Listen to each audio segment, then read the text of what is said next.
Hello folks, my name is Dr. Gaurang Krishna. I'm a hair transplant surgeon at Medlinks. So today I'm coming up with another video in our case study series, and this is a very interesting case because this is one of the most common scenarios that we face these days is grade 2A or grade 3A, where the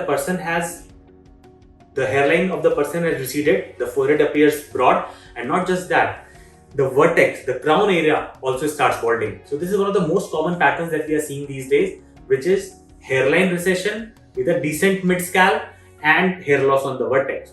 So both these areas can be addressed together, and this is important because along with hair transplant, medical hair treatment is also very important so that the mid-scalp hair stay preserved.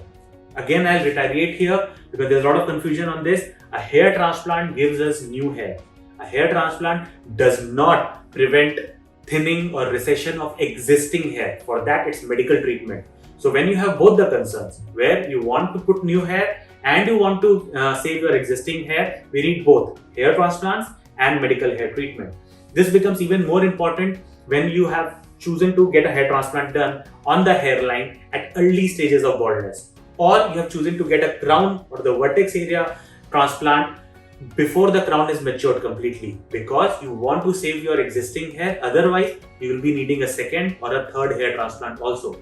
So the ideal case scenario here is that you do a transplant on the bald areas and you take medicines or apply lotions to prevent loss of your existing hair. We will see why. So here's the patient who has recession on the hairline.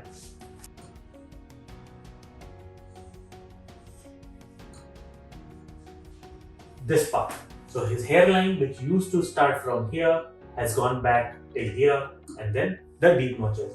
So first priority is to cover this area to give a nice, beautiful, natural looking hairline.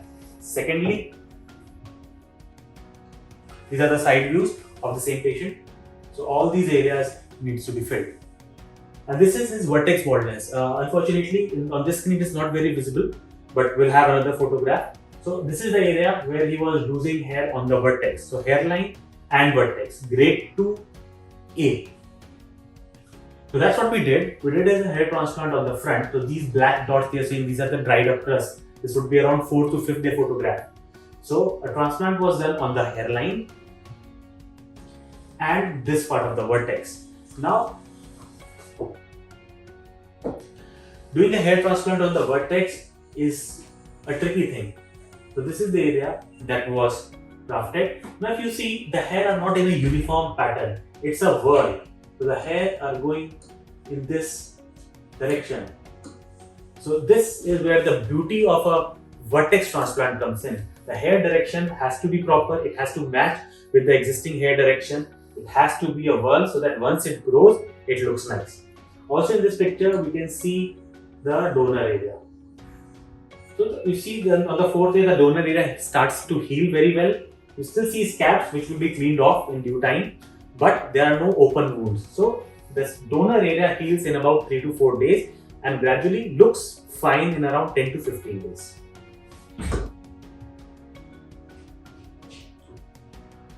This is after 1 month. So these hair that you're seeing here, these are the grafted hair here. So again, there is no particular pattern. It's not looking very sharp. There is zigzagging. There is smart use of singles, smart use of doubles and triple hair grafts, and of course, it is not as dense as his existing hair. But you'll see once they grow, they pretty much well gel up with the existing hair. It's very difficult to tell the transplant versus the non-transplant hair.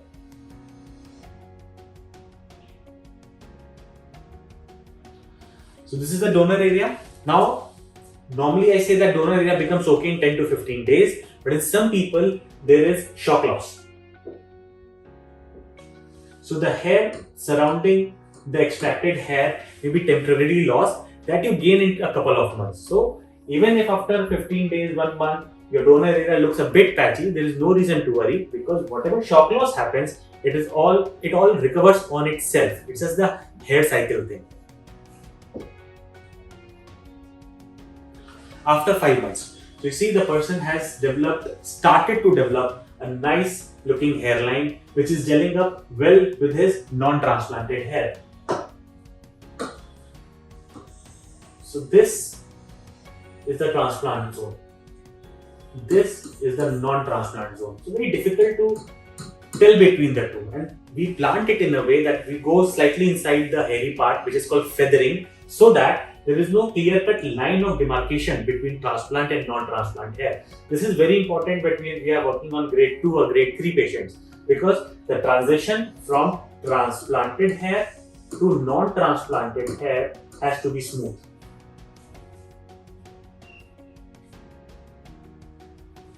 See, the vertex has started to fill. The middle area is well maintained. We recommend the patients to take medicines which are finasteride, minoxidil. Please refer to our video on finasteride to understand about the side effects, the pros and cons on finasteride. So if you see here, the purpose of showing the top view is that it's the transition between the transplanted area and the non-transplanted area is pretty smooth. There is no speed breakers here. The person seeing even from the top, it will be almost impossible for him to tell that which are the transplanted hair and which are the non-transplanted hair. Now see, this area that we have done a transplant on will never get bald. This area here that we have done a transplant on will never get bald. But all this area here, which is a non-transplanted area, may still thin out, may still get bald even after a hair transplant if we are not taking medicines. Having said that, of course, we see some patients who don't get completely bald. They go till grade 3 and stop there. They go till grade 3A and stop there. But at the time of examination, we get to know whether these hair are thinning or not and whether the person needs medical attention for these hair or not. So if yes, then along with hair transplant, medicines become very important. Or let's say 5 years down the line, if this area gets bald, then another transplant can be performed. But it's always better to prevent loss rather than repair that loss. So here's a side view.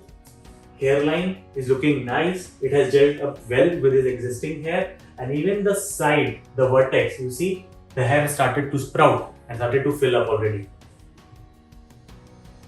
Yeah, so this is a crown area in this around 6 month stage. So again, I'm not sure how well it is looking, but to me it looks pretty decent. So this is the area that was transplanted, which was balding. And now it has gelled up well within the existing hair, and the patch of baldness is well covered. A hairline before after at around 7 month stage, from here to here. Again, the crown area, if it is visible, we'll try to put a better picture here. So this area, which was thinning out, has started to fill up very well. So this is the area where the transplant was done. This is the area where the whorl starts from. So there will always be some see-through here because the hair is going in various directions from here. But where they are, aggregating, there won't be any see-through. But where they are originating from, there will be some see-through. And this see-through is visible even in a person who does not have male pattern hair loss. That's the normal scalp anatomy of hair at this place. So thank you very much for your patient viewing. Again, if you have any comments, please let us know. We'll keep on giving you better videos with each passing month. Thank you so much. This is Dr. Gaurang Krishna from Medlinks.